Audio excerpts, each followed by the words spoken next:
On a radiant May morning in the village of Nether Beaconsfield, the birds chirped with the sort of smug enthusiasm that often accompanies country tranquility, the kind that's typically disrupted in fiction and occasionally in real life. By the time the post arrived at 10:23 a.m., Mr. Edwin Marsh, a retired theatrical producer known for his sharp tongue and sharper tailoring, had been dead for at least 3 hours. The body was discovered in the sunroom of Windermere House, his elegant Georgian estate overlooking the woods.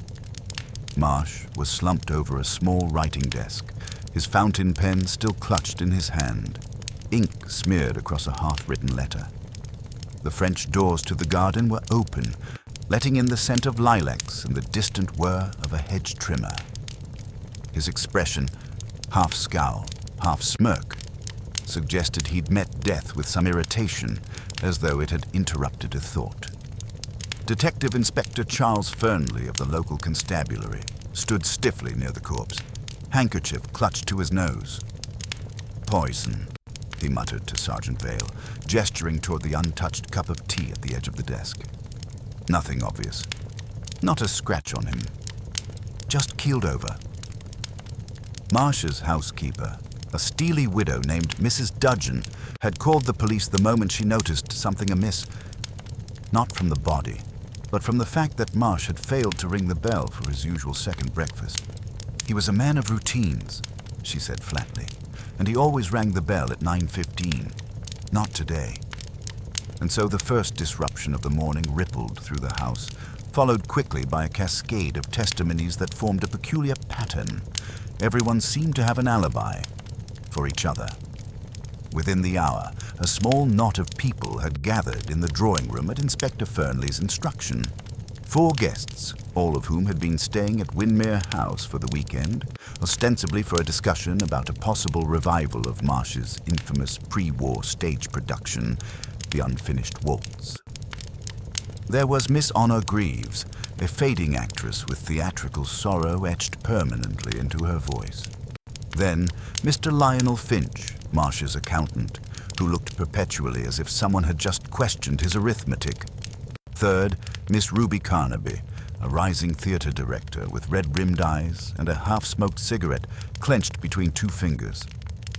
Finally, there was Julian Locke, Marsh's former protégé, a playwright who had, according to local gossip, recently lost both his temper and a substantial sum of money in Marsh's presence. "I was in the library," said Ruby Carnaby, with Julian. "He can confirm." "I can." Locke nodded. "We were discussing script revisions for nearly 2 hours, from just after breakfast." "And I saw them both," added Lionel Finch. "I popped in to collect a ledger from the desk. That must have been around 10. I passed Julian and Miss Greaves on the landing," chimed in Mrs. Dudgeon, "at different times." "Miss Greaves?" Fernley repeated. "I was in the rose garden," she said smoothly. "Mrs. Dudgeon saw me go out through the conservatory, and Julian called out to me from the upstairs landing. Didn't you, dear?" "I did," Locke replied reluctantly. So it went. Each person had seen or spoken to at least one other person during the hours in question. Every timeline cross-stitched neatly into another. No gaps, no absences. Everyone accounted for. The result was a strangely perfect net. No holes, no dangling threads. And that, perhaps, was the strangest detail of all. By 3 that afternoon, with the body removed and samples taken for toxicology, Inspector Fernley stood at the edge of the drive, tugging his collar with an expression of visible discomfort. "I dislike this," he muttered. "Too tidy. It's like a play. Everyone has a line and they all know their cues." The constable beside him, young and earnest, looked puzzled. "Isn't that good? Makes the picture clearer, doesn't it?" Fernley didn't answer. He simply turned to watch a taxi pull into the drive, scattering gravel with a crunch. From it stepped a small, perfectly groomed man in a dove-gray suit with a white pocket square folded so sharply it could slice cheese. His mustaches gleamed like polished ebony. He carried a walking stick, not out of need, but because it was balanced precisely to match the rhythm of his gait. "Ah, Monsieur Poirot," Fernley said with barely concealed relief. "I telephoned the yard. They said you were in the vicinity." "I was in Maidenhead," said Hercule Poirot in his lilting Belgian accent, "visiting a friend who insists on adding milk to his espresso. I needed an excuse to leave." Fernley gave a faint smile. "Well, I hope this crime offers a suitable distraction. Marsh is dead. Poisoned, perhaps, though the details are vague. But it's the alibis that have me puzzled." He briefed Poirot with efficiency, outlining the events, the suspects, and, most troubling, the mutually supportive alibis that formed a kind of perfect logic. "Mon Dieu," Poirot murmured. "That is most irregular." "Exactly." Poirot tilted his head toward the house. "May I see the room where he died?" "Of course." Together they stepped through the doors of Windermere House. The sunroom remained as it had been, the chair pushed back, the pen beside the letter, the untouched cup of tea still sitting with quiet menace on its saucer. Poirot looked at it all for less than 10 seconds before turning to Fernley. "Monsieur, what was the subject of the letter?" "We haven't read it yet. Thought it best to wait for the handwriting analyst." Poirot raised one eyebrow. "Bah, bureaucracy." "May I?" With Fernley's nod, Poirot stepped forward and lifted the sheet delicately by its corners. He read the single line scribbled across the page aloud. "You were right about the night of the dress rehearsal. I never forgot what you said." Poirot folded the page neatly and returned it to the desk. "A cryptic line," Fernley offered. "But not so cryptic," Poirot said. "Not if one understands the theater and the human heart." Fernley hesitated. "You think this has to do with that play? The unfinished waltz?" Poirot simply looked at him. "Do you know, Inspector, what is more suspicious than a person with no alibi?" Fernley shook his head. "A person," Poirot said softly, "with too many."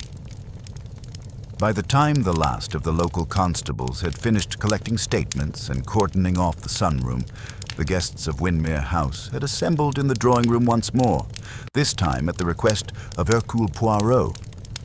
The room, with its velvet drapes, walnut-paneled walls, and faintly dusty aroma of theatrical nostalgia, bore the unmistakable air of something both opulent and crumbling, much like its late owner's career.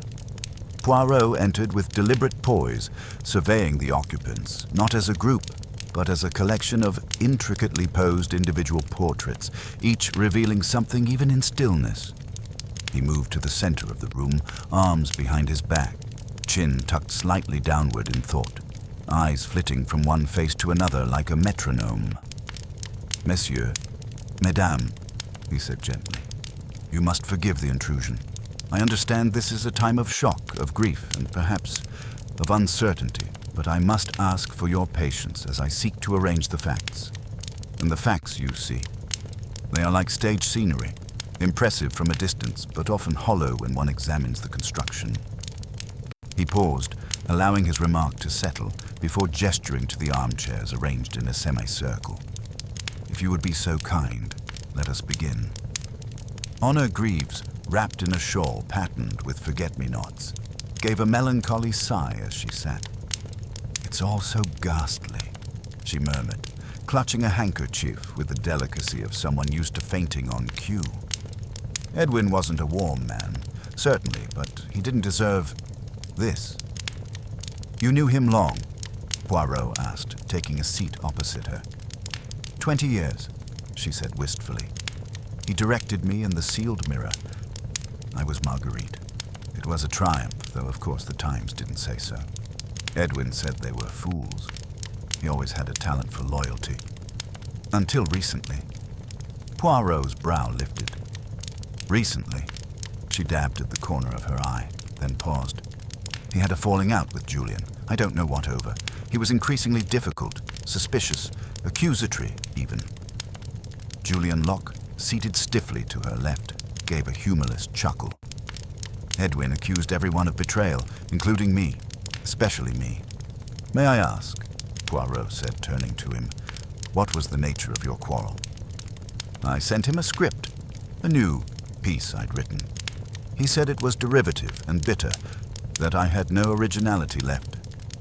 Locke's voice tightened. "He told me I should take up insurance sales." "And how did you reply?" "I told him the only thing bitter in that room was his breath." Poirot allowed himself a faint smile, but his eyes were fixed. "So you had words?" "Oh, we had more than words. We had a scene." Ruby Carnaby, who had thus far remained curled into the corner of the chaise lounge like a cigarette burning low, finally spoke. "And I was there for it. They argued like stage rivals in the wings, tearing strips off each other while pretending the audience couldn't hear. Edwin threatened to cut Julian out of the unfinished waltz revival entirely." "Which would have cost him a great deal, no?" Poirot asked. Julian's lip curled. A revival with Edwin Marsh attached would have been dead on arrival. Poirot turned to Lionel Finch, whose shoes were as polished as his expression was dull. "And you, monsieur, you handled Mr. Marsh's accounts, yes?" Finch cleared his throat with the gravity of a man about to deliver a lecture on tax law. "Yes, for the past 3 years. Difficult client. He kept erratic records. I cleaned them up." "Were there irregularities?" Poirot pressed. "There were expenses," Finch said slowly. "Significant ones. Transfers to unlisted accounts, legal fees, personal advances. I brought it to his attention a month ago, and he assured me it was none of my arithmetic concern." His words. Poirot's fingers twitched slightly. "And yet you remained in his employ." Finch adjusted his tie. "Well, I'm not in the habit of abandoning clients in the middle of a storm. I did suggest he reconsider some of his more dramatic spending, such as," Finch hesitated, "blackmail payments." A silence fell over the room like a velvet curtain dropping without warning. Poirot did not blink. "You are certain?" Finch nodded. "Unmarked payments made monthly to a private holding account, registered to an anonymous trust. Marsh dismissed it when I inquired, said it was protection money from the theater world. But the sum, and its timing, troubled me." Poirot allowed a pause. "And when did these payments begin?" 6 months ago." "Interesting," murmured Poirot. "And who here would know of these transactions?" Finch spread his hands. "No one, to my knowledge." Honor Greaves sniffed. "Unless, of course, someone was the recipient." "That's a serious accusation," Ruby said coldly. "And a logical one," added Julian. Poirot raised his hands, his voice gentle but firm. "Let us not stray into speculation. Each of you had reason to be here this weekend. Personal, professional, perhaps both. But what intrigues me most is this. Not one of you was alone for any meaningful length of time on the morning of the murder. You all saw each other, confirmed each other's locations. That is most convenient." Mrs. Dudgeon re-entered just then with a tray of tea and a sharply appraising gaze. "Excuse me, sir," she said to Poirot, "but you might want to know. The police lab rang. There's no sign of poison in the tea." Poirot gave the briefest nod. "Merci, madame." "So it wasn't the drink," Finch muttered.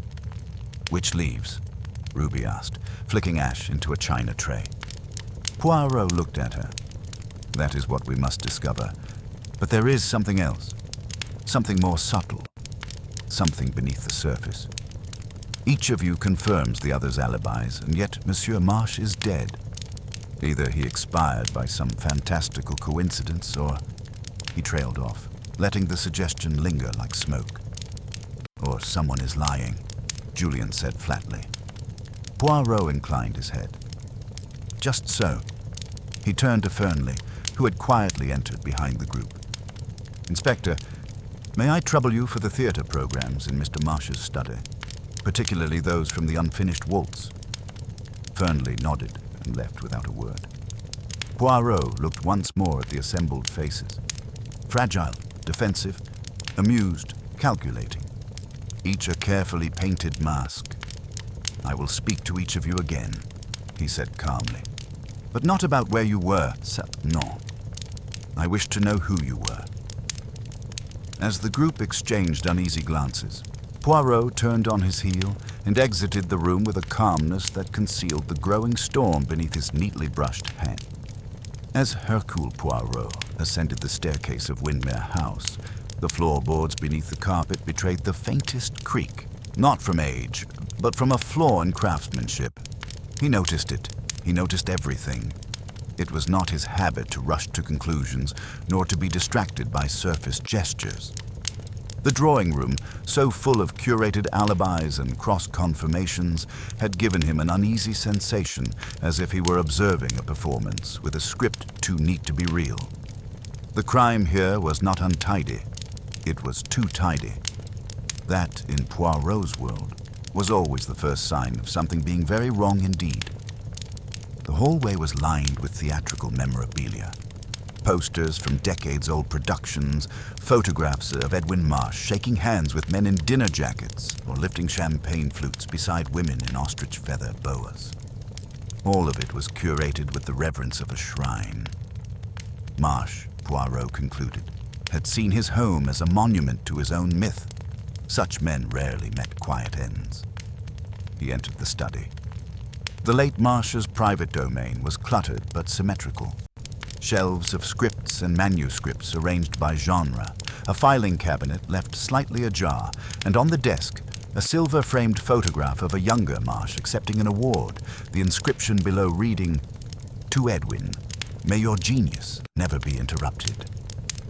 Fondly, Poirot did not touch the photo. He leaned closer and noted the faint trace of a fingerprint on the glass. It was smudged, as though someone had picked it up recently and set it down again in a hurry. He continued around the desk, examining the floor. Nothing disturbed, no sign of struggle, but a single envelope rested beneath the desk leg, partially crumpled as though it had been kicked or dropped. Poirot crouched slowly and retrieved it. The seal had been broken, and the note inside read only, "If you insist on bringing it up again, then be prepared for the consequences. This time, it won't end in curtain calls." Unsigned. Poirot folded the note and placed it delicately in his pocket. No need to wave it in front of Fernley or the guests just yet. Let the truths reveal themselves in their own time, or under the pressure of precisely administered questions. Downstairs again, Poirot found Inspector Fernley returning from the study with the requested theatre programs. 3 copies, Fernley said, handing them over.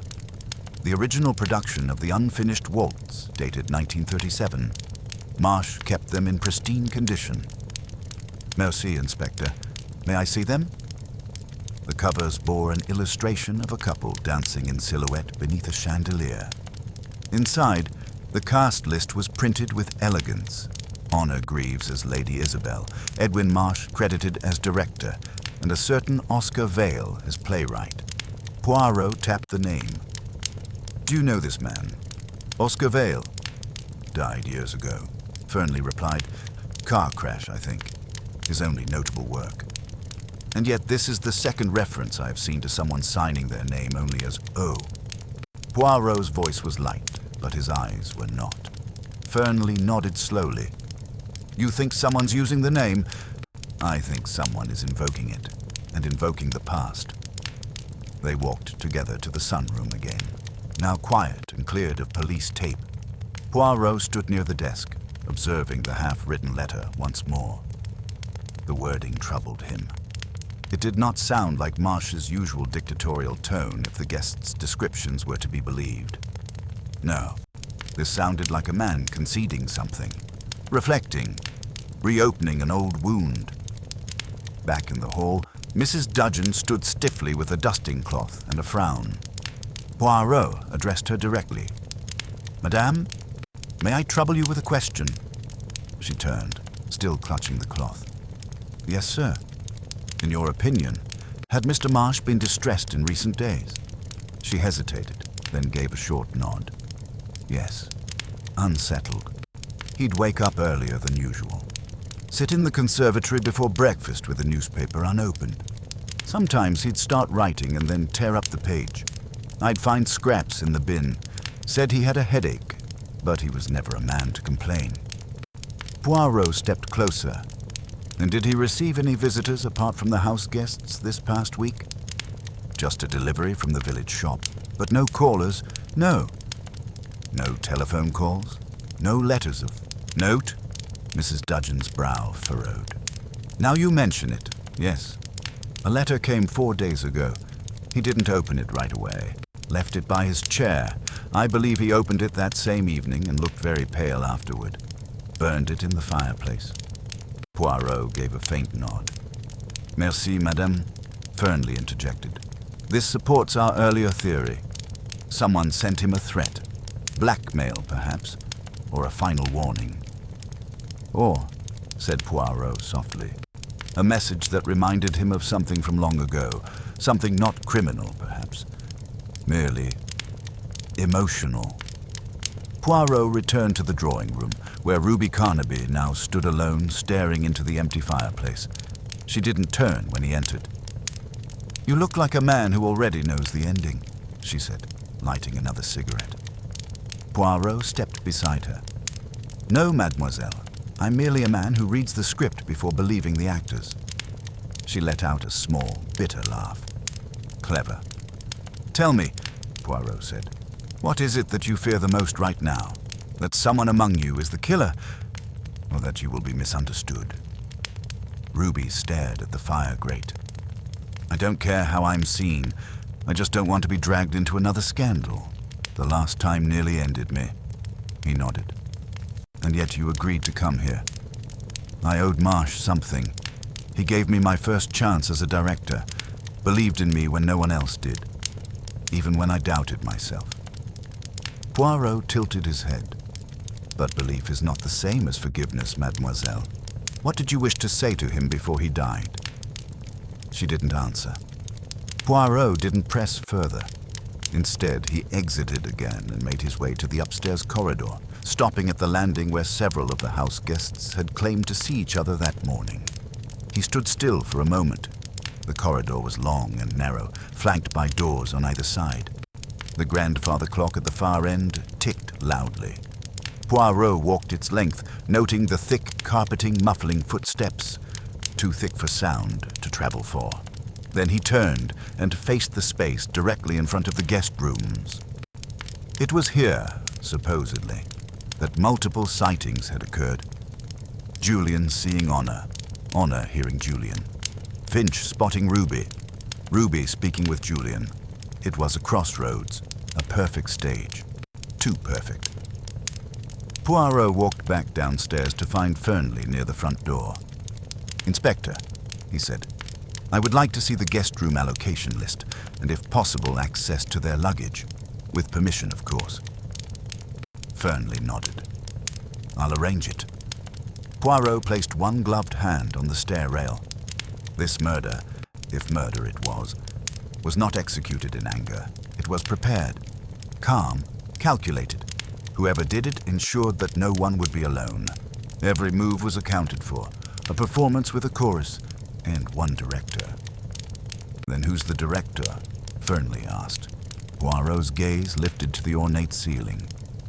That, he said, is the question for which I must now prepare the stage. By late afternoon, the mood at Windermere House had congealed into something brittle. The house was too quiet, the hallways too still. Suspicion, though unspoken, had begun to harden in the space between words. Hercule Poirot, with the inspector's quiet consent, commenced his individual interviews in the library, a large room dominated by volumes of memoirs and theatrical histories, where the scent of paper mingled with lavender polish and old pipe tobacco. He arranged 2 chairs at a deliberate distance, enough to observe body language, but close enough for his voice to lower comfortably without losing authority. He began with Julian Locke. The playwright entered with practiced nonchalance, hands shoved into his pockets, collar slightly upturned. He sat with a sigh and tilted his chair back just enough to look unbothered. Monsieur Locke, Poirot began pleasantly, you are said to have been in the library at the time of Mr. Marsh's death, with Miss Carnaby. That is correct? Yes, from about 9 to 11, working on rewrites for a new piece. Poirot gave a faint nod. And what, precisely, were you rewriting? Julian blinked. It's a new version of the unfinished waltz, a modernized take. Ruby's directing it. Poirot leaned forward slightly. And Mr. Marsh, did he approve? Julian's mouth twitched. He said I was desecrating it, that it was vanity masquerading as vision. And yet, he invited you for the weekend. Julian looked away for a moment. He was bluffing. Edwin always liked to remind people that they owed him their careers. But deep down, I think he was scared I'd move the play forward without him. Poirot steepled his fingers. Did you believe Marsh capable of spite? Julian snorted. He once blackballed an actor for yawning during a table read. A man of pride, then. A man of grudges. Poirot let the statement hang in the air for a few beats. Then, almost casually, he said, you were seen on the landing at 9:30. You called out to Miss Greaves. I did, Julian nodded. She was heading into the rose garden. I called good morning and she waved. You saw her face? Well, not exactly. She had her back to me. Poirot raised one eyebrow. And yet you are sure it was her? She always wore that ridiculous purple shawl. Hard to miss. Merci, Monsieur Locke. Julian stood, paused, and then asked, do you think someone's going to be arrested? Poirot's response was calm and unreadable. I think someone is going to be revealed. Next came Miss Honor Greaves. She entered like a fading storm cloud, her perfume thick and cloying, her eyes already moist. She sat with her knees turned slightly inward as if arranging herself into a vulnerable composition. Miss Greaves, Poirot said gently. Your relationship with Mr. Marsh was long-standing. Oh yes, decades. He directed my first serious production, The Sealed Mirror. Did you remain close? In some ways. Not in others. She sniffed. He was loyal, but he had a cruel streak. If you failed to impress him, he never forgot it. And you? Did you ever fail him? She hesitated. Once. I was drinking too much. I missed a dress rehearsal. He cut half my monologue the next day and told the press I was on sabbatical. We didn't speak for a year. Poirot tilted his head. Yet here you are. Because I forgave him. Or because you needed something. Her back stiffened. How dare! No, forgive me, Poirot said, raising his hands. I merely inquire. You were seen going into the garden? Yes. And who saw you? Julian, from the landing. You are sure it was he? I heard him call. He has a distinctive voice. Poirot inclined his head. Of course. Merci, mademoiselle. She stood slowly, pausing at the door.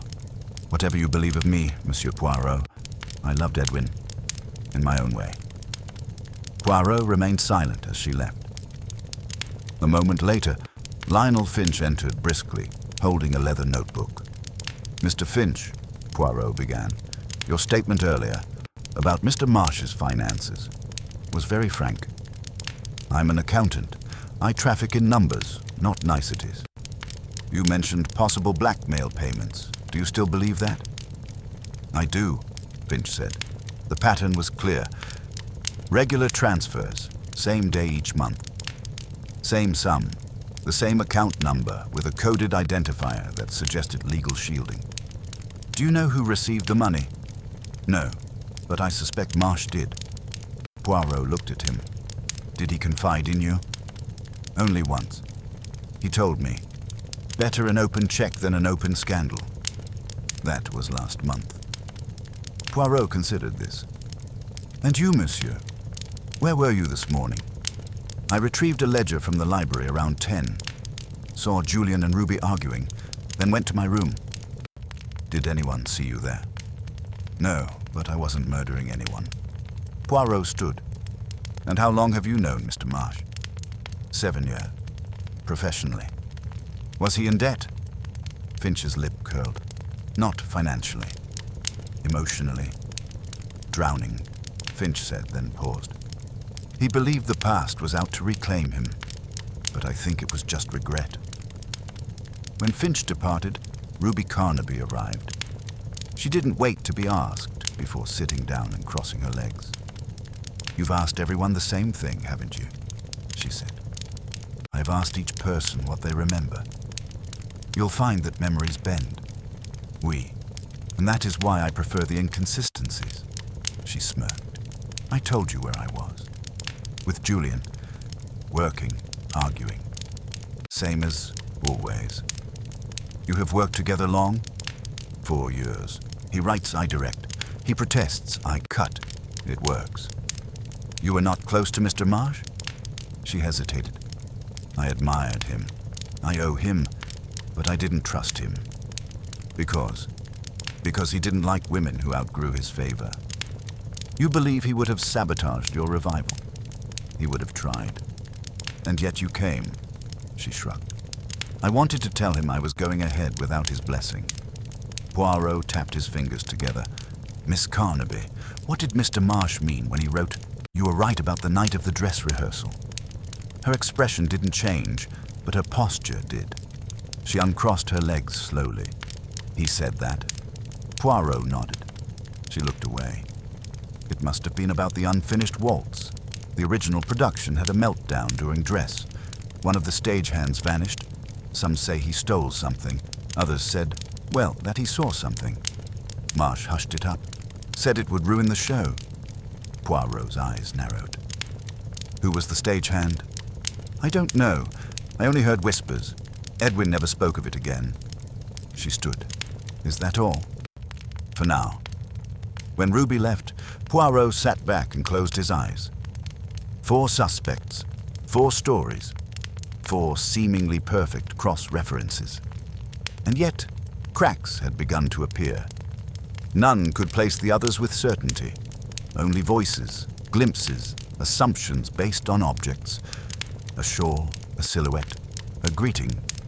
No one had seen a full face. Everyone had assumed it was not an airtight alibi. It was a well-rehearsed script. As the evening shadows grew longer, Poirot rose from his chair and murmured aloud. One does not need to remove an alibi. One only needs to rearrange the actors. The next morning brought with it a fine mist that clung to the grounds of Windmere House like a silken shroud.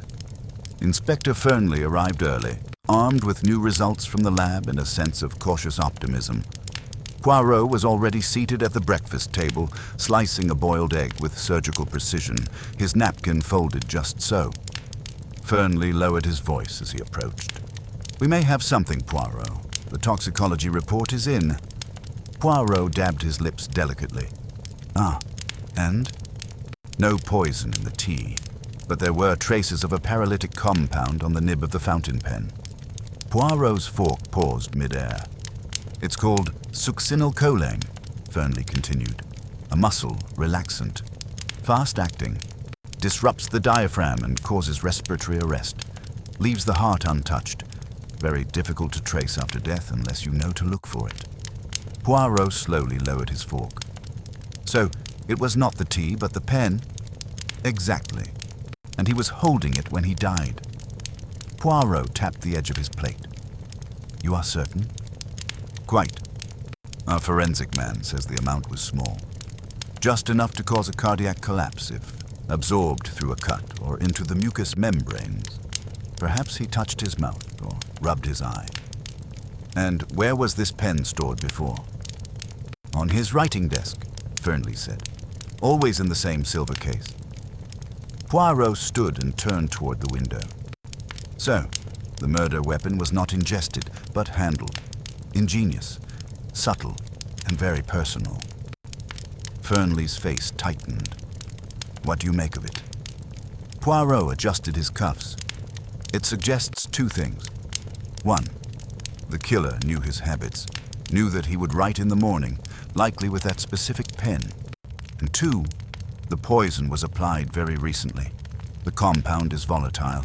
It would have degraded within hours. Fernley frowned. Then we're looking at someone in the house. Someone who had access to the study, or to the pen directly. No, said Poirot.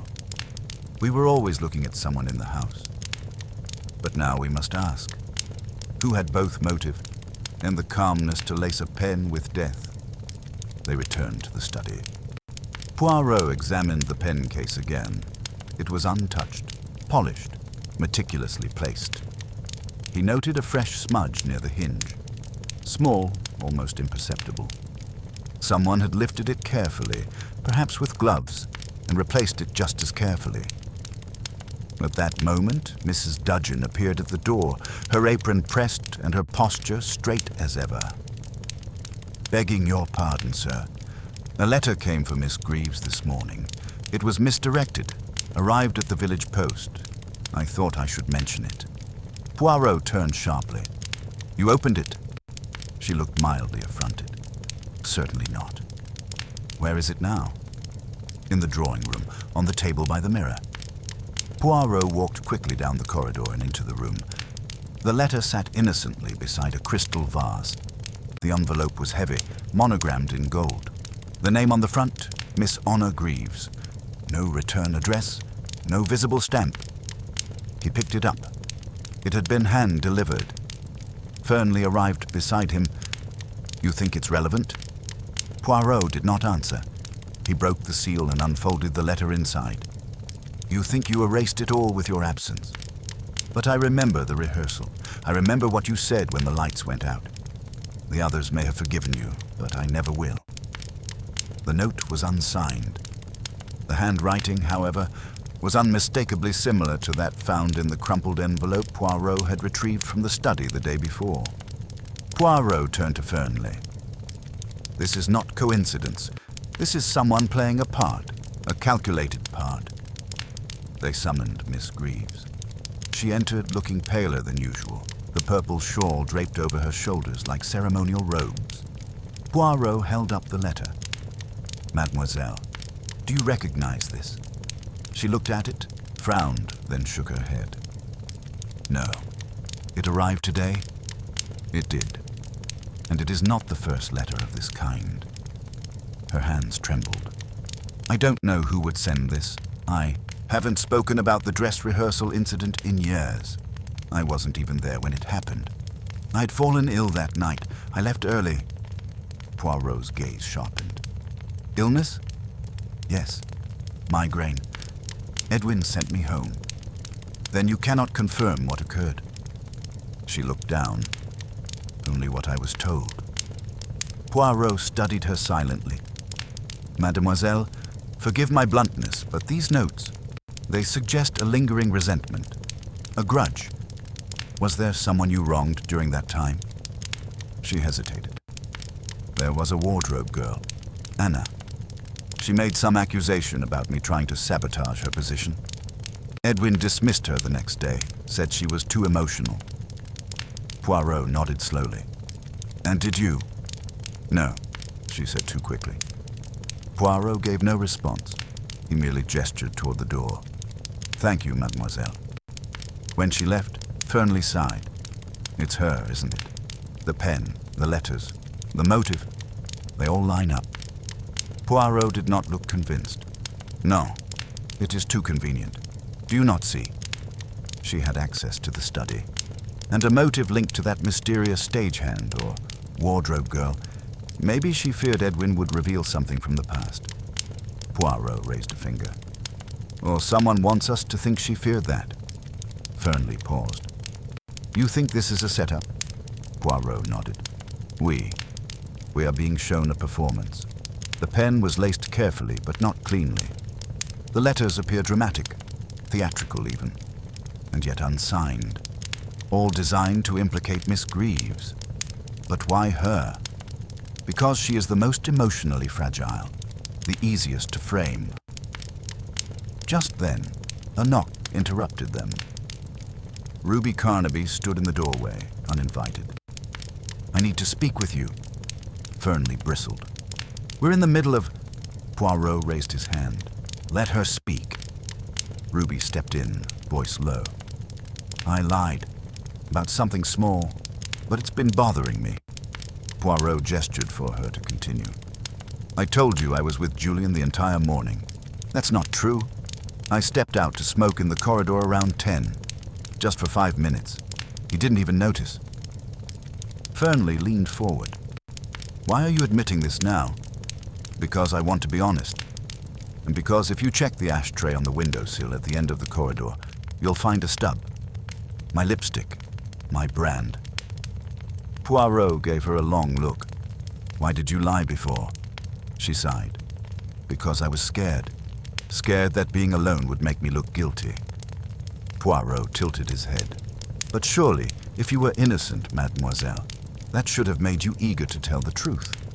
She looked down. Not in this house. When she left, Fernley muttered, well, that throws off her alibi. Poirot walked slowly to the fireplace. Now 2 alibis begin to fray. 2 pieces of the performance are no longer synchronized. So what do? We watch, Poirot said, and we listen.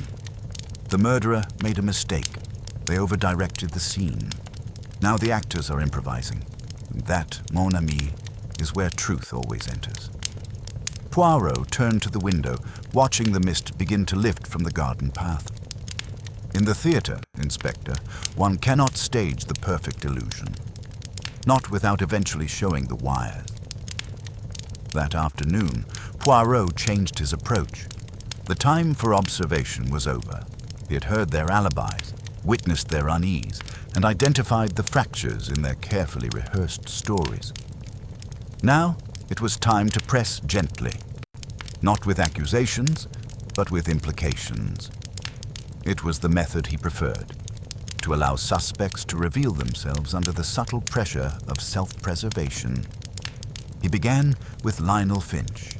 The accountant was in the study, methodically inspecting a ledger, even though Marsh would no longer need one. Poirot entered without announcement and took a seat opposite him. Monsieur Finch, he said mildly, tell me, how many times has your role involved the concealment of truths rather than their exposure? Finch glanced up. I'm not sure I follow. Poirot smiled faintly. You're a man who values precision, that I respect, but precision can also become camouflage. When one arranges facts too neatly, when one ensures every figure aligns too perfectly. Finch stiffened. If you're suggesting I fabricated accounts, I'll remind you that I reported the suspicious transfers myself. Oui, very clever, Poirot said. But perhaps even too clever. By exposing the payments, you earned a kind of immunity, n'est-ce pas? It is difficult to suspect the whistleblower. Finch frowned. You think I staged my own discovery? I do not think, monsieur. I consider this. You had full access to Mr. Marsh's private documents, and you would have known exactly where he kept his pen, which means you also had the opportunity to poison it. Finch folded the ledger slowly. Is this an accusation? No, Poirot said softly. This is the first hint of discomfort. That is all I wish to observe. Finch said nothing, but his jaw had tightened by the time Poirot left the room.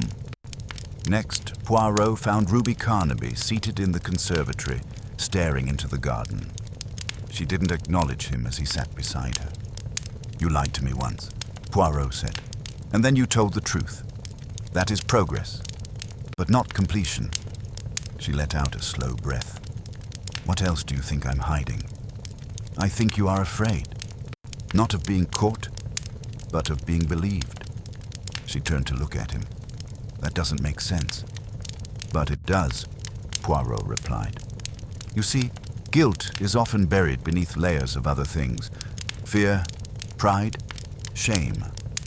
But what I find most interesting, mademoiselle, is how you speak about Edwin Marsh. He was manipulative, controlling, and yet you returned to him. I thought I was stronger this time. Were you? Ruby didn't answer. Poirot leaned closer. You said the dress rehearsal incident was never spoken of again. But someone, Gratz, remembers. Enough to send letters. Enough to write cryptic lines in a dying man's final note. Ruby looked away. Tell me, Poirot asked, did the girl who vanished, Anna, ever contact you again? Her silence was louder than any confession. I see, Poirot said quietly. She reached out. And what did she want? Ruby spoke at last. She wanted me to speak up, to tell the truth about what really happened that night. And you refused? I was directing my first real production. Everything was riding on it. If I'd spoken, Marsh would have buried me, just like he did her. Poirot stood, and now he is dead. I didn't kill him, she said quickly. I do not say you did, but someone here believed he deserved it. He left her sitting there, eyes glassy, shoulders slack. Later that day, Poirot arranged for tea to be served in the library with all 4 guests gathered together. He did not make speeches nor gestures. He merely observed, allowing the proximity to create discomfort. The group, Julian, Honor, Ruby, and Finch, drank tea with exaggerated politeness, their eyes rarely meeting. Julian spoke first. This isn't an interrogation, is it? Poirot smiled. No. It is a gathering. Like your theater rehearsals, no? Julian raised an eyebrow. Except one of us didn't show up. Poirot's tone sharpened just slightly. Oh, but he did. Mr. Marsh is still present. In memory, in motive, and in the chaos he left behind. There was silence. Poirot turned to Miss Greaves. Tell me, mademoiselle, have you ever considered returning to the stage? She looked startled. Me? At my age? You have presence, a certain instinct for performance. Even your grief is curated. It is admirable. Honor's lips thinned. Is that a compliment? It is a mirror, Poirot replied. She set her cup down too quickly. You think I'm pretending? I think you have rehearsed your life, and when something real intrudes, like a murder, the cracks begin to show. Finch cleared his throat. You enjoy this, don't you? Making us squirm. No, monsieur, Poirot said calmly. I enjoy symmetry. Truth is symmetrical. Lies are not. He stood. Permit me one last question. To all of you. They watched him carefully. Why was Mr. Marsh planning to rewrite his will? That landed like thunder. Poirot waited. Julian looked around. How do you know that? Poirot held up a small note he had found tucked inside Marsh's appointment book. It read, Call Solicitor Aura. Changes. No more delays. 2 days before his death, Poirot said. Now tell me, who stood to gain the most from the version already in place? Finch replied first. There's a provision, a trust fund for Honor, a loan forgiveness for Ruby. And Julian was due to receive the rights to the play. And if the will had changed? Who knows, Julian said. He changed his mind weakly. But this time, Poirot replied, he told the solicitor not to delay. He let that hang, then left them in silence once more. Later, Poirot walked with Inspector Fernley along the edge of the garden, beneath trees heavy with spring blossoms. The tension's rising, Fernley muttered. Someone's about to break. Good, Poirot said, because now we come to the point of collapse. One of them believes the others suspect them. That person will make a mistake soon, either to conceal or to confess. And what about these letters? The ones referencing that rehearsal. Poirot nodded. I believe the letters were crafted by someone who knew the truth would soon emerge. Perhaps they wanted to provoke guilt, or perhaps they were meant to mislead us entirely. Then what's our next move? Poirot stopped. I will speak to the housekeeper again, Mrs. Dudgeon. She knows this house, and she knows the habits of its inhabitants.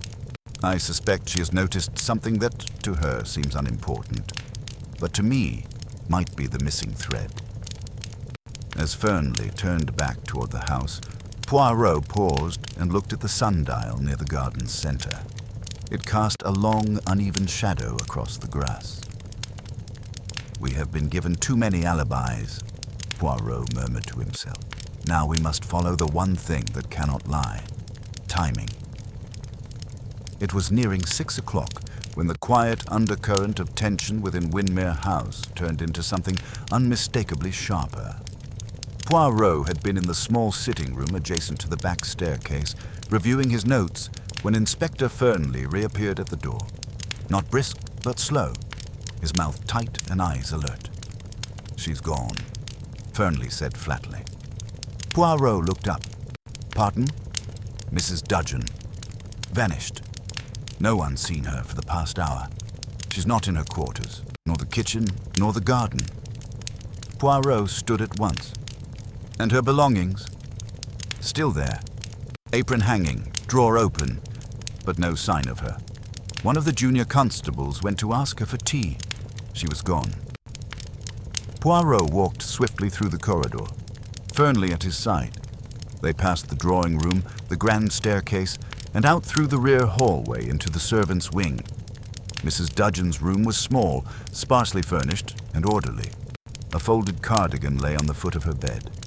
The kettle sat atop the dresser, warm but untouched. Poirot examined the apron. Still hair. So she didn't intend to go far. Fernley checked the wardrobe. "Shoes missing?" Poirot turned to him. A planned disappearance, then. Perhaps hurried, but not panicked. Fernley's voice dropped. "You think she ran because she's guilty?" Poirot shook his head. "No. I think someone wanted her gone." They walked to the back door. It was unlocked. Beyond it stretched the gravel path leading to the gardener's shed and the woods beyond. A smear of fresh soil marked the bottom step. Faint, recent, unshaken by dew. Poirot crouched, pressing one gloved finger to the damp print. She went willingly, not dragged, but not leisurely either. Fernley radioed 2 officers to sweep the property, and within minutes the house became a hive of movement. Constables fanned out along the gardens, flashlights swept through hedgerows and storage rooms. Poirot, however, did not search. He remained by the back door, staring out into the dimming light. 10 minutes later, a voice rang from the trees near the greenhouse. "Over here." Fernley and Poirot reached the spot within moments. Mrs. Dudgeon was sitting on the ground beside the old well, conscious but pale. Her right sleeve was torn, one shoe was missing. Fernley crouched beside her. "Are you hurt?" She shook her head. "No, just winded. I thought I heard someone following me. I panicked." Poirot's tone was quiet. "Madame, why did you leave the house?"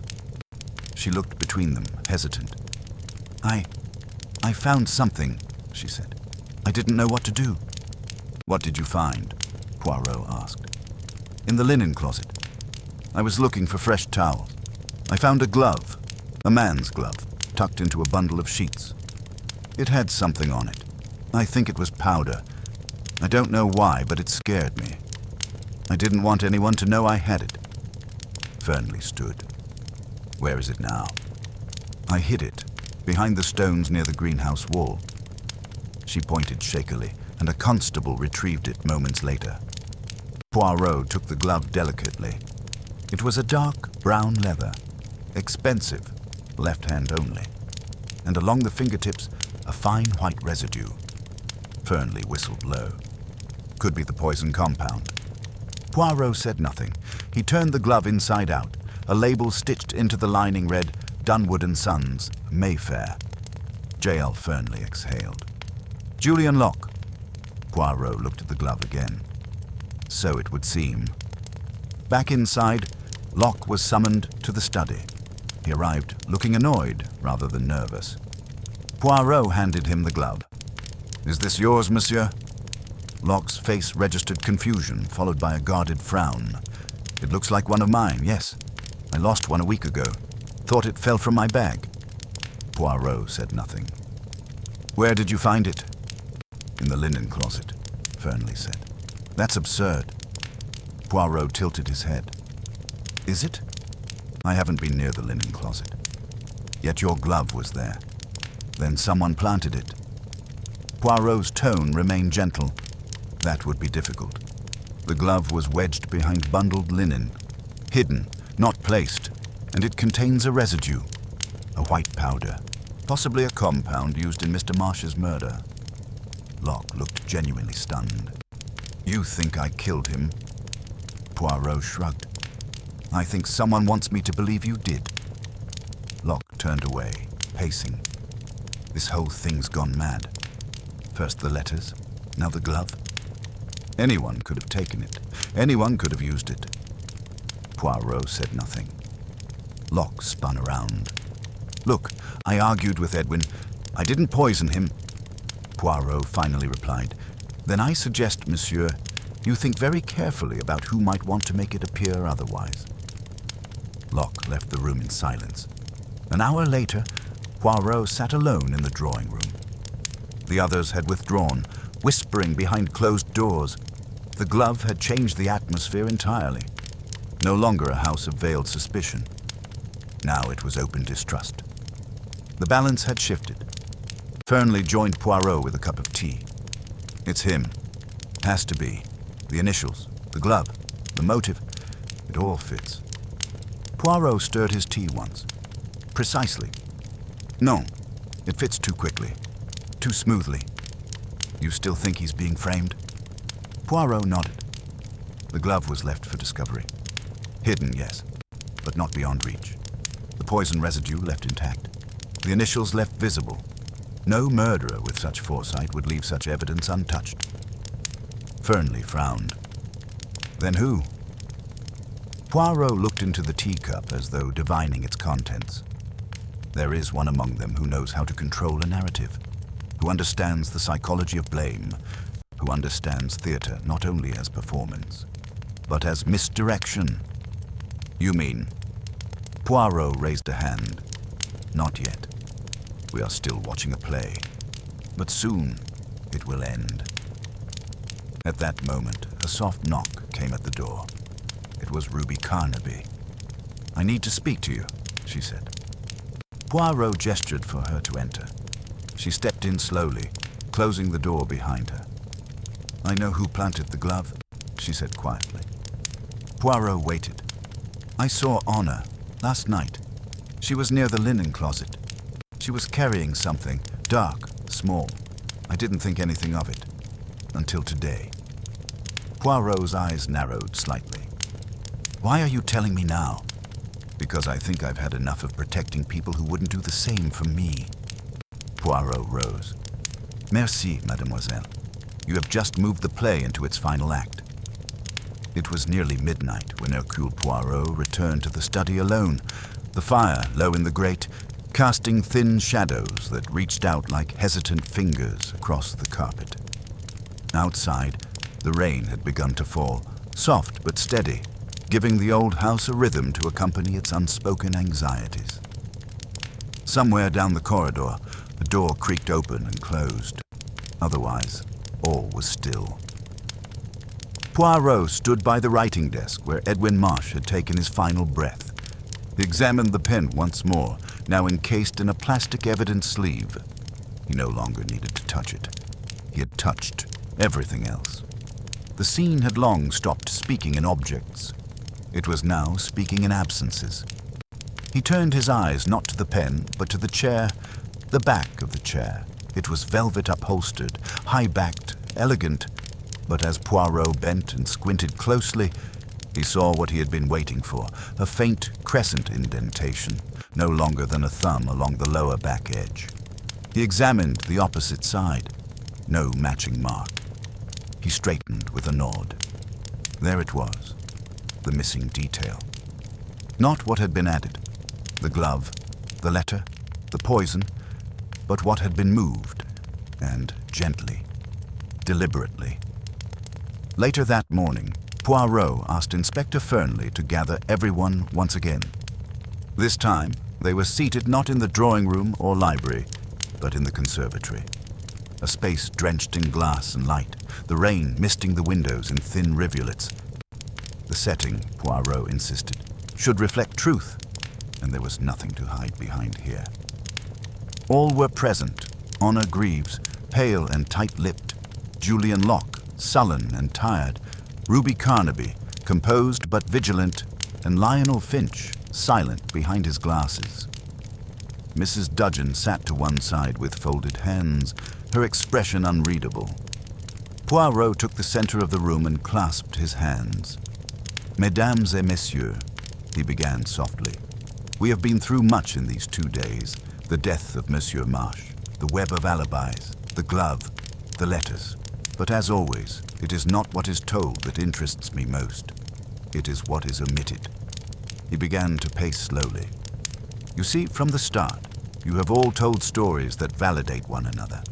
Each alibi placed one of you near or within view of another. It was, how shall we say, too orchestrated, too symmetrical, and when one lies, symmetry is dangerous.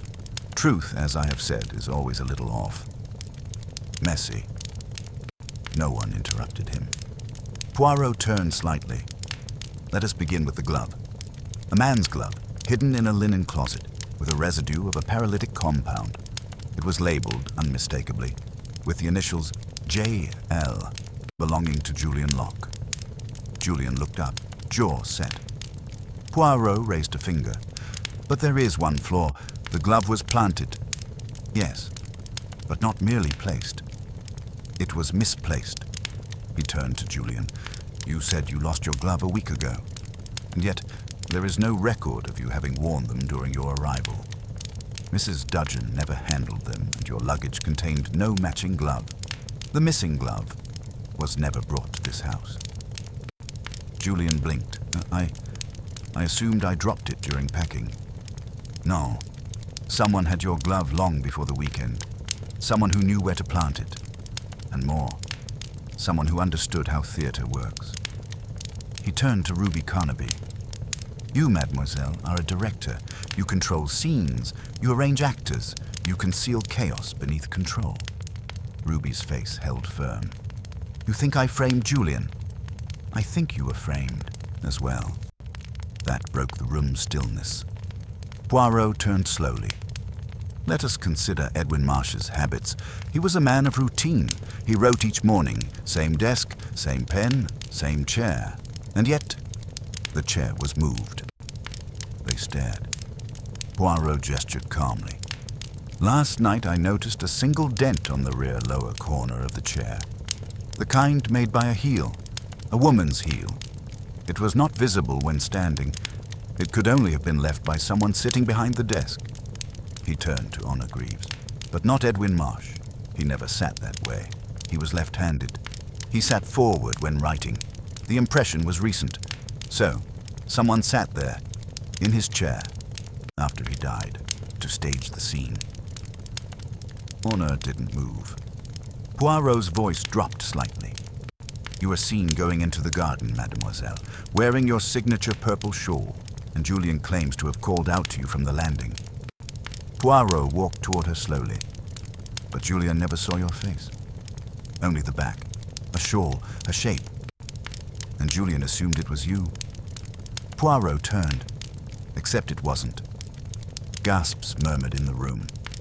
Poirot looked at Mrs. Dudgeon now. "Tell me, madame, who has the same build as Miss Greaves? Who would know the household's routines? Who knew that Mr. Marsh always sat with his back to the light and would never move the chair to the opposite side of the desk?" Mrs. Dudgeon said nothing. Poirot stepped closer. "You wore the shawl, madame.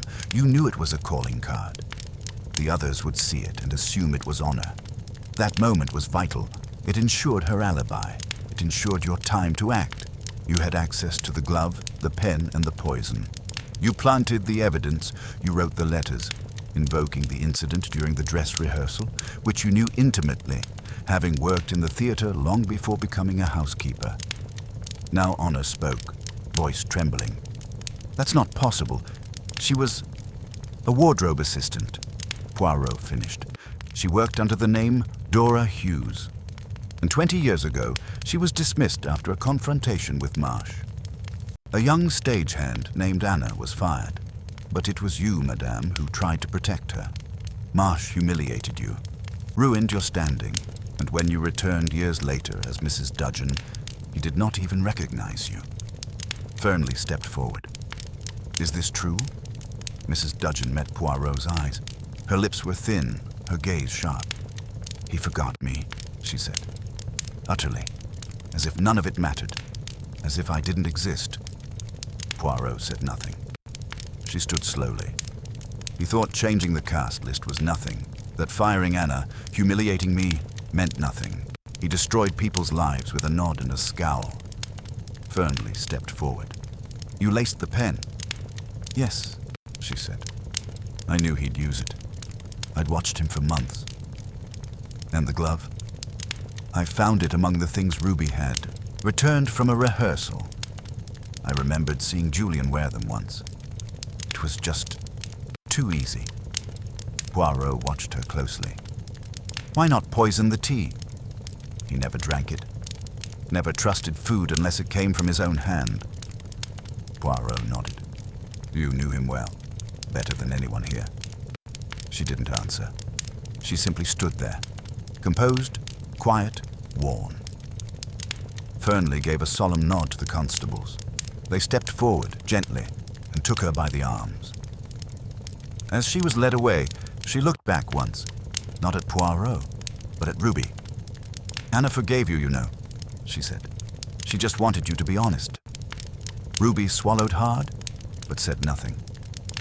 When the room was empty again, Fernley turned to Poirot. That was quiet. Poirot smoothed his jacket. Murder is not always loud, mon ami. Sometimes it arrives like a whisper, dressed in familiarity. Late afternoon sunlight filtered through the conservatory's misted panes, casting pale patterns on the floor where the guests had gathered once more at Hercule Poirot's invitation. This time, they were seated in a rough semicircle around a small table that held only a single empty chair and a glass decanter of water. Inspector Fernley stood to one side, his constables arrayed behind him, poised to intervene if necessary. Poirot, center stage, looked every inch the conductor about to raise his baton. Mesdames et messieurs, Poirot began, his voice calm. We have reached the closing act of this tragedy. Before we summon the final curtain, let us revisit the sequence of events, that we might see clearly how the web of deceit was woven and then unraveled. He bowed his head and turned toward Honor Greaves. Mademoiselle, you were seen leaving the study at 9:15, venturing into the garden. You claimed to seek solace, yet in truth, you never left the house. Instead, you traversed the back corridor, pausing at the linen closet, where you were seen by Mrs. Dudgeon. He turned to the housekeeper, who stood silently in the background, hands clasped.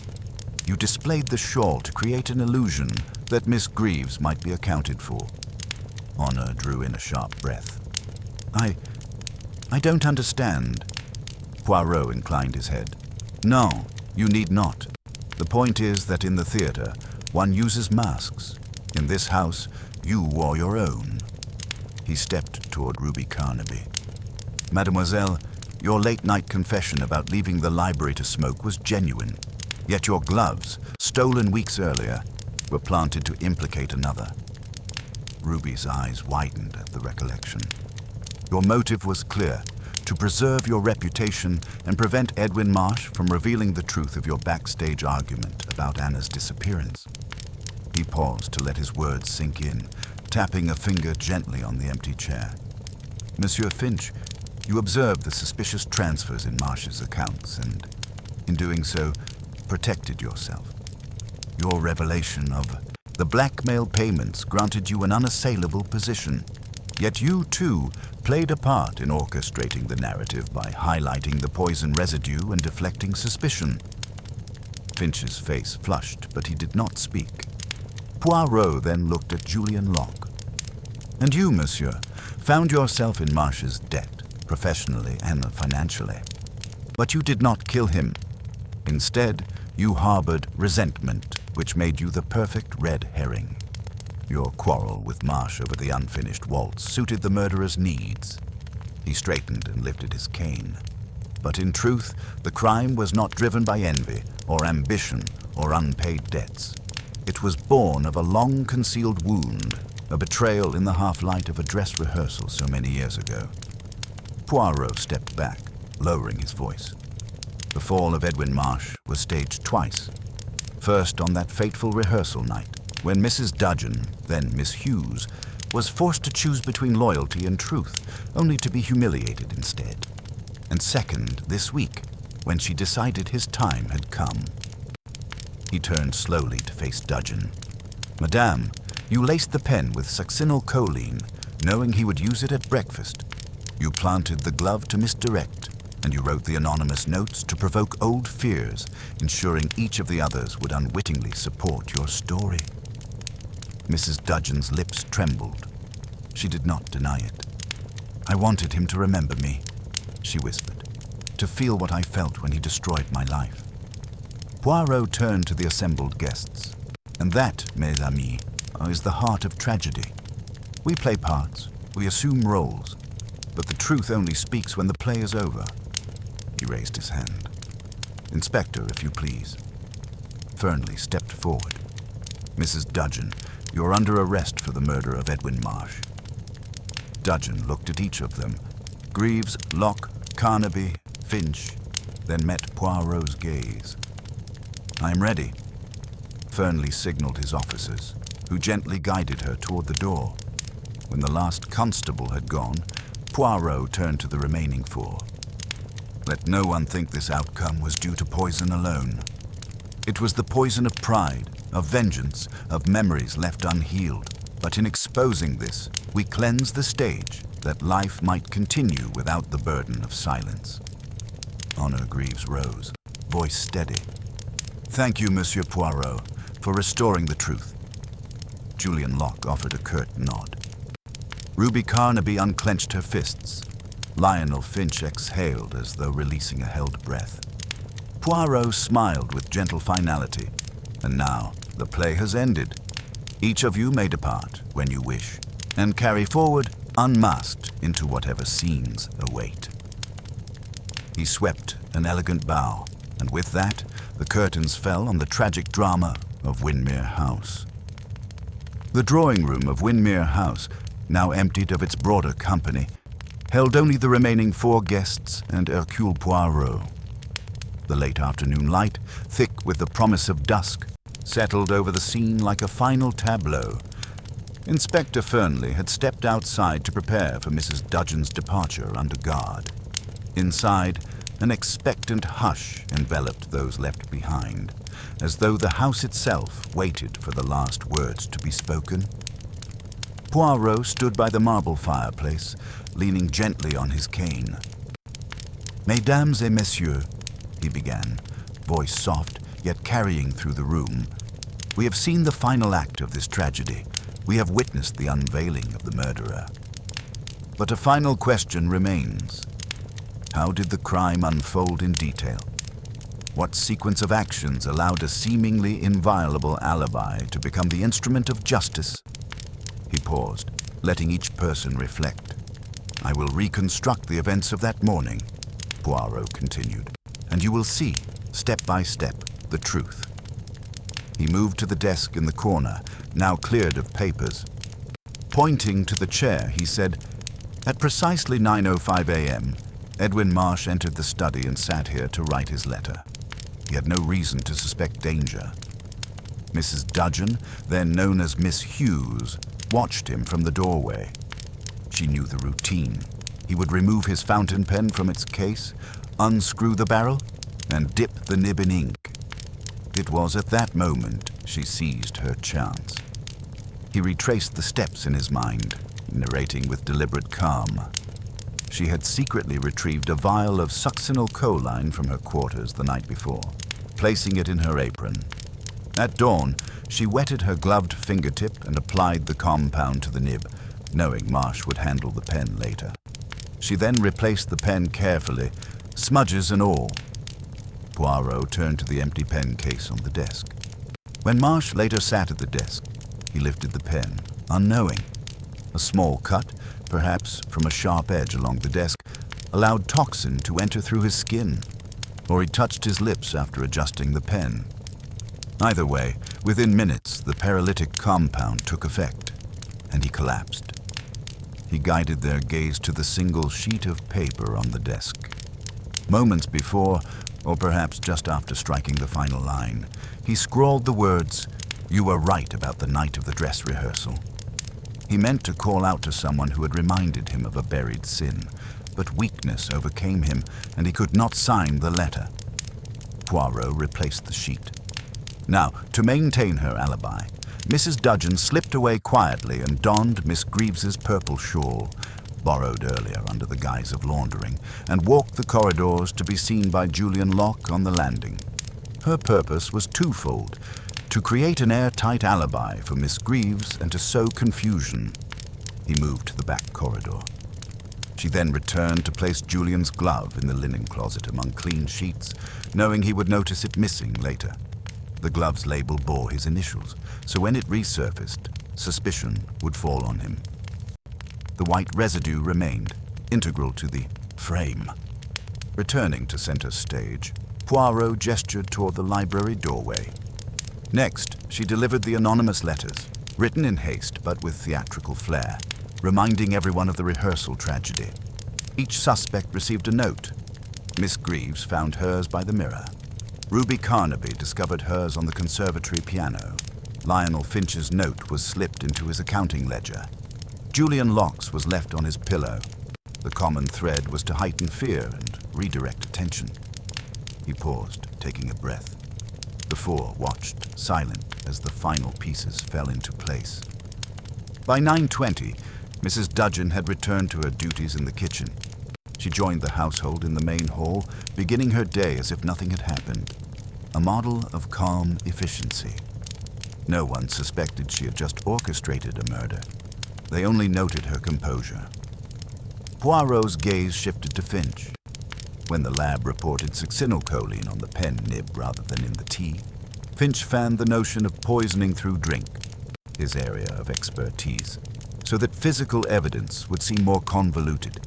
He pointed Inspector Fernley toward toxicology for fluids, delaying focus on the writing implements. Finch's cheeks flushed at the recounting, but he did not speak. Poirot then addressed Ruby. When doubts arose, you admitted your brief absence to smoke, an act of honesty that refocused suspicion on another. It was masterful misdirection. Ruby bowed her head. Finally, he turned to Julian. Your visible disputes with Marsh and your financial entanglements cast you as the most natural suspect. When the glove appeared, it was meant to seal your fate. Julian's face was ashen. Poirot walked back to the fireplace and leaned on his cane once more. All of these actions, taken separately, seemed plausible. Together, they formed an orchestra of misdirection, but one actor conducted them all. He stepped into the center of the group. Madame Dudgeon, your act of vengeance was precise, toxic indeed. But in the theater of crime, one small mistake betrays the guilty. In your case, it was the chair mark. You moved the chair behind the desk to apply the poison, but no right-minded murderer would sit there afterward. The mark, faint though it was, told me someone had seated themselves to stage the scene. Poirot raised his cane. Justice, like drama, rests on revelation. The last secret is now out. And so, mes amis, we end this performance. He bowed, and with that, the story of Hercule Poirot and the alibi with too many witnesses reached its final resolution. The dawn after the storm brought a brittle sunshine to the gardens of Windermere House, as though nature itself acknowledged the gravity of the night's revelations. Mrs. Dudgeon, once the unassuming housekeeper, had been formally charged and escorted away under the watchful gaze of Inspector Fernley. In her absence, the house felt both emptier and strangely cleansed, as if her long-hidden resentments had been purged on the wind. The 4 remaining guests gathered in the drawing room for one final morning assembly. The grand windows framed the dew-laden lawn, and the distant song of a blackbird seemed to sing of new beginnings. Hercule Poirot stood by the fireplace, his posture immaculate, his expression reflecting both resolution and compassion. He surveyed Honor Greaves, Julian Locke, Ruby Carnaby, and Lionel Finch, each bearing the weight of their own revelations from the past 2 days. Gone were the masks of convenience. In their place lay a quiet solemnity born of shared ordeal. Poirot's little grey cells had unmasked the perpetrator, but they also reminded each survivor of the subtle poisons of pride and vengeance that had once lurked beneath civility. "Mes amis," Poirot began, his voice soft yet resonant. "The course of justice has been set in motion. Madame Dudgeon will face trial for her actions. But let us not forget that justice is more than punishment. It is restoration of order, both in law and in the heart. Each of you played your part, whether willingly or unwittingly, in the drama that unfolded." He paused, allowing the words to settle like gentle chords in a symphony's closing movement. Honor Greaves, draped in a simple black dress rather than her customary shawl, spoke first. Her voice was still tinged with sorrow, yet carried a newfound steadiness. "Monsieur Poirot, I thank you for unveiling the truth. I feared the past would consume me, that the dress rehearsal scandal would forever shadow my name." She glanced down at her hands. "But knowing that justice prevails, even belatedly, gives me courage to return to the stage, not as a woman haunted by regret, but as one who has endured and survived." Poirot inclined his head. "Courage, mademoiselle, is the noblest of virtues. You have demonstrated it by standing before us today, unflinching." He turned to Julian Locke. "Monsieur, the rights to the unfinished waltz remain yours. I understand you will proceed with the planned revival. May this new production eclipse the failures of the past." Locke's jaw tightened, then relaxed into a small nod. "I will honor Marsh's vision, but with integrity. His legacy will be rebuilt, not by whispers in the dark, but by honest craft." Ruby Carnaby, who had changed into a tailored grey suit that spoke of professionalism rather than rebellion, met Poirot's gaze. "I owe Edwin Marsh gratitude for my start, and I owe this housekeeper forgiveness for her torment. I will dedicate the revival to the spirit of Anna Hughes, whose disappearance set all this in motion." Poirot acknowledged her with a grave smile. "A fitting tribute, mademoiselle. In art, we often confront shadows. It is the light we choose to cast that defines us." Lionel Finch, standing slightly apart, yet no less engaged, cleared his throat. "My role in exposing the financial irregularities. I accept full responsibility for that. But I confess I manipulated the narrative to deflect suspicion. I acted out of fear." The accountant's voice wavered. "I will cooperate fully with the inquest, and I will ensure the trust fund is properly administered. Edwin Marsh's final wishes, however soon he intended to change them, must be honored." Poirot offered him a nod of approval. "Honesty, monsieur, is the foundation of justice. You have chosen wisely." Inspector Fernley re-entered the room then, the finality of his presence unmistakable. "Monsieur Poirot, the constables have taken statements. The trial date is set, but before I depart, I wish to express gratitude on behalf of the Crown." He looked to each guest in turn. "Thank you for your cooperation." The 4 inclined their heads. Poirot stepped forward. "Inspector, if I may, this house, these people have endured much. Would you permit a personal reflection?" Fernley inclined his head. Poirot continued, "Justice has been served in the courts. Yet so often, it is the quiet justice of the human heart that matters most. Forgiveness, understanding, and the willingness to move forward. These too are forms of justice." Honor reached out and placed a hand lightly on Ruby's shoulder. Locke offered a small, rare smile to Finch. The tension that had bound them each had loosened, replaced by an unspoken solidarity. Poirot's grey eyes lingered on the group.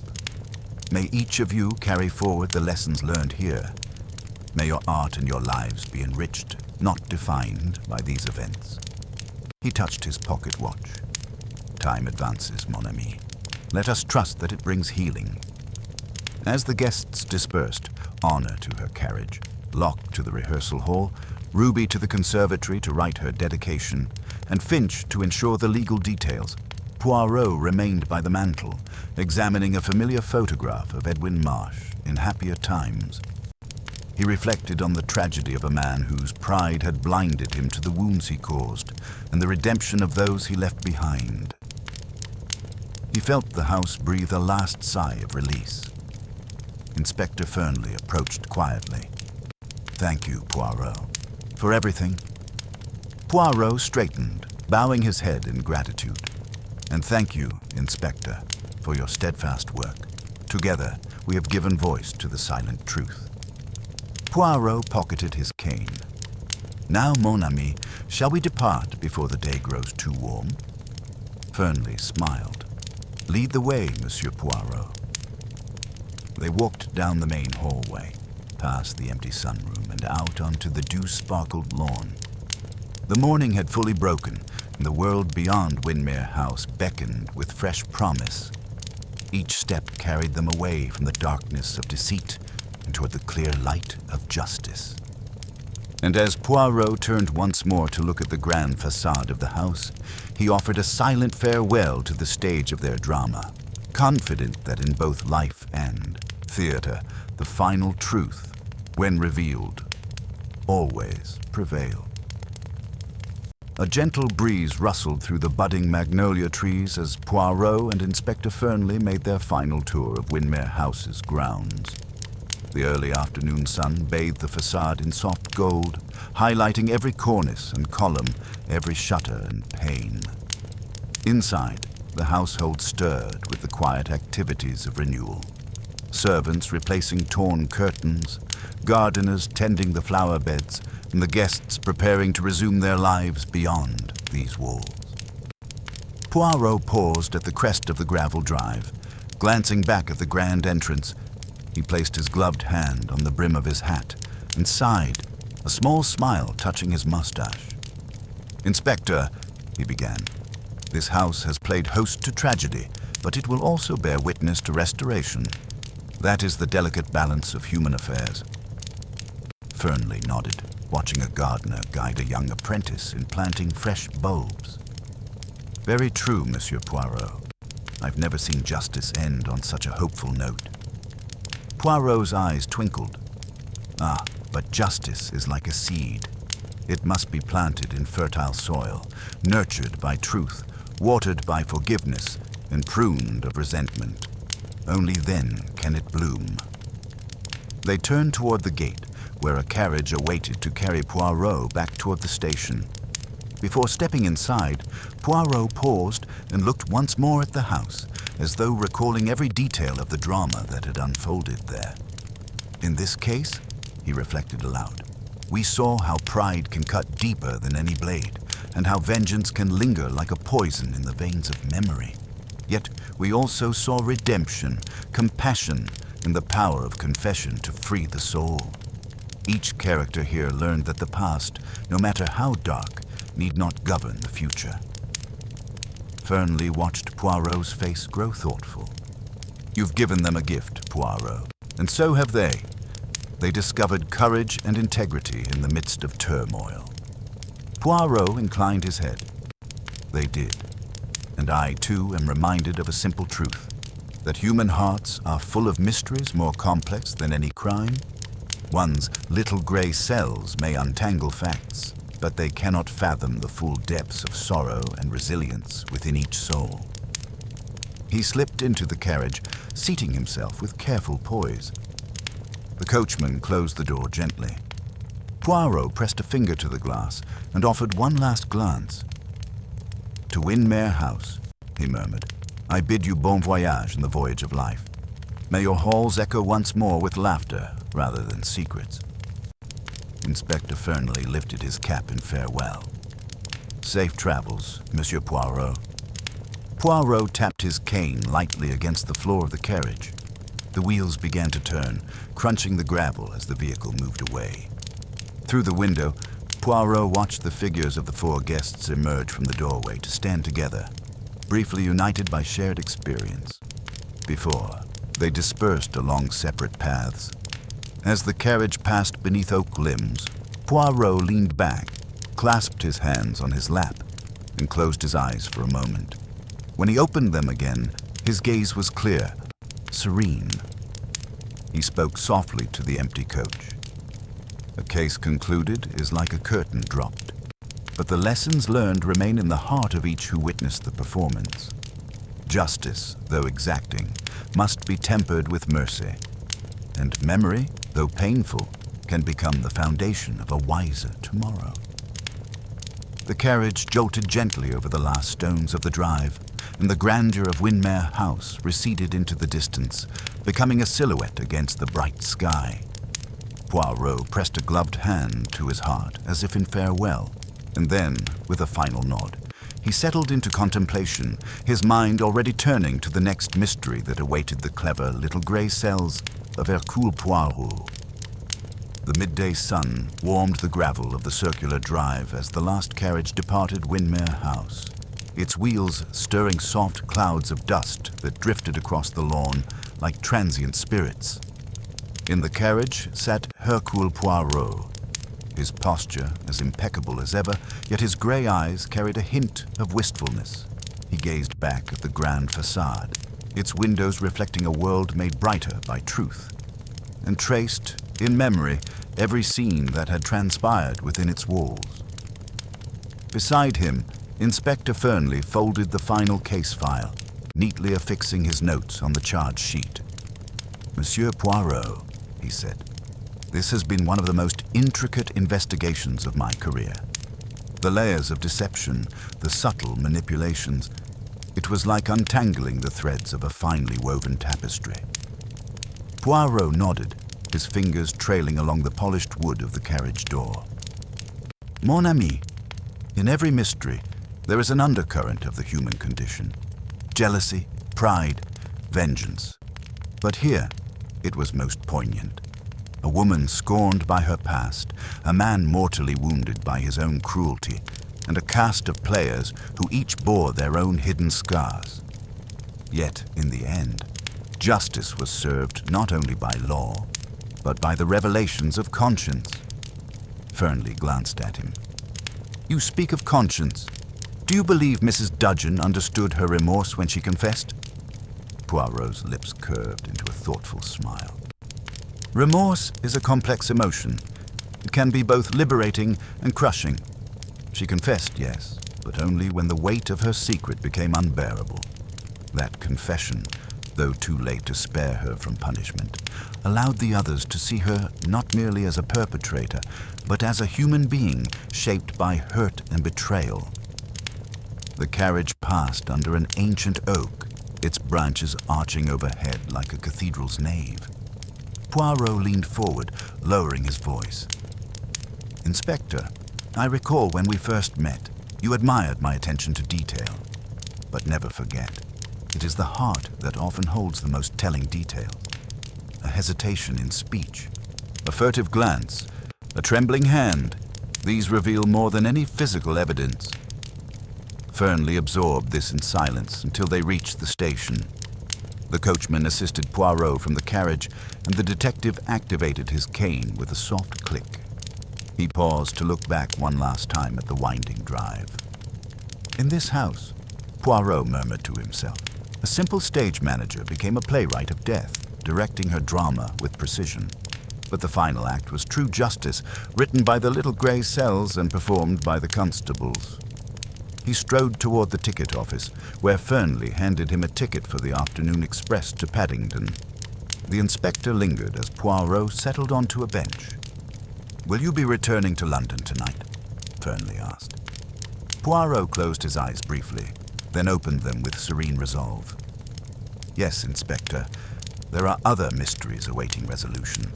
Small matters of lost jewels, petty thefts, perhaps even some confidences of high society. Each requires attention. But for today, I shall rest my mind and indulge in a cup of the finest tea." Fernley extended his hand. "Thank you, my friend, for your guidance and for reminding me of what true detective work can be." Poirot grasped the inspector's hand warmly. "And thank you, Inspector, for your steadfast support. Together, we have exposed the shadows and allowed truth to flourish." As the whistle signaled departure, Fernley tipped his hat and stepped back. Poirot rose, placed his hand over his heart, and bowed ever so slightly. "Au revoir, mon ami." The train pulled away with a gentle roar, carrying Poirot toward the setting sun. He watched the countryside unfurl, fields bordered by hedgerows, villages with steepled churches, and distant hills bathed in golden light. Thoughts of Windermere House drifted through his mind, mingled with reflections on human nature. He recalled Honor Greaves's trembling voice when she first spoke of forgiveness and the quiet dignity with which she accepted her past. He remembered Julian Locke's terse nod of resolution as he resolved to rebuild Marsh's legacy with honor rather than rancor. Ruby Carnaby's compassionate tribute to Anna Hughes resonated as a testament to art's capacity to heal old wounds. And Lionel Finch's vow to administer the trust fund faithfully exemplified redemption through responsibility. Each had faced their own moral reckoning, emerging with a measure of grace. Poirot smiled to himself, pleased that his influence had extended beyond solving a crime. It had prompted their transformation. A porter approached, offering tea on a silver tray, a delicate porcelain cup ornate with blue and gold. Poirot accepted it with gratitude, lifting the cup to his lips. The aroma of bergamot rose in a gentle curl. He closed his eyes, allowing the warmth to settle within him. "Ah, bonne tasse," he murmured. Such simple comforts are the sweetest after weeks of turmoil. The train's rhythmic clack-clack lulled him into a pensive state. He took another sip, then set the cup aside with care. In the seat opposite, a newspaper lay open on the table, its headline proclaiming a minor scandal in high society. Poirot glanced at it, then folded the paper and slipped it into his pocket. He preferred to learn of such matters through more private channels. He removed a small notebook from his coat pocket and made a brief note. Case closed. Windermere House. Housekeeper's long-held grudge. Old identity as Anna Hughes uncovered. Method: succinylcholine on pen nib. Staged alibis via shawl and glove. Outcome: truth, justice, and restoration of dignity for all involved. He closed the notebook and tucked it away, satisfied that the record was complete. As the countryside blurred by, Poirot gazed out the window, reflecting on the nature of endings. He knew that every solved case remained, in a sense, alive, in the memories of those affected, in the lessons learned, and in the lingering echo of justice served. He pressed a button, and the steward arrived. "Another cup of tea, please," Poirot requested. The steward smiled, accustomed to such orders. He prepared the tea, and Poirot accepted it, raising the cup in a quiet salute to the passing hours. The afternoon sun waned as the train approached London, its towers emerging against the horizon. Poirot prepared to disembark, arranging his coat and straightening his hat. Before stepping onto the platform, he paused at the carriage door and turned for one final thought to his unseen companion, the little grey cells. "Onwards," he whispered. "There is always another puzzle, another heart waiting to speak its truth." With that, he stepped onto the platform, blending into the bustle of travelers, yet unmistakable to any who knew his silhouette. And so concluded the final chapter of the Windermere House mystery, its resolution a testament to the enduring power of truth, the resilience of the human spirit, and the indomitable genius of Hercule Poirot.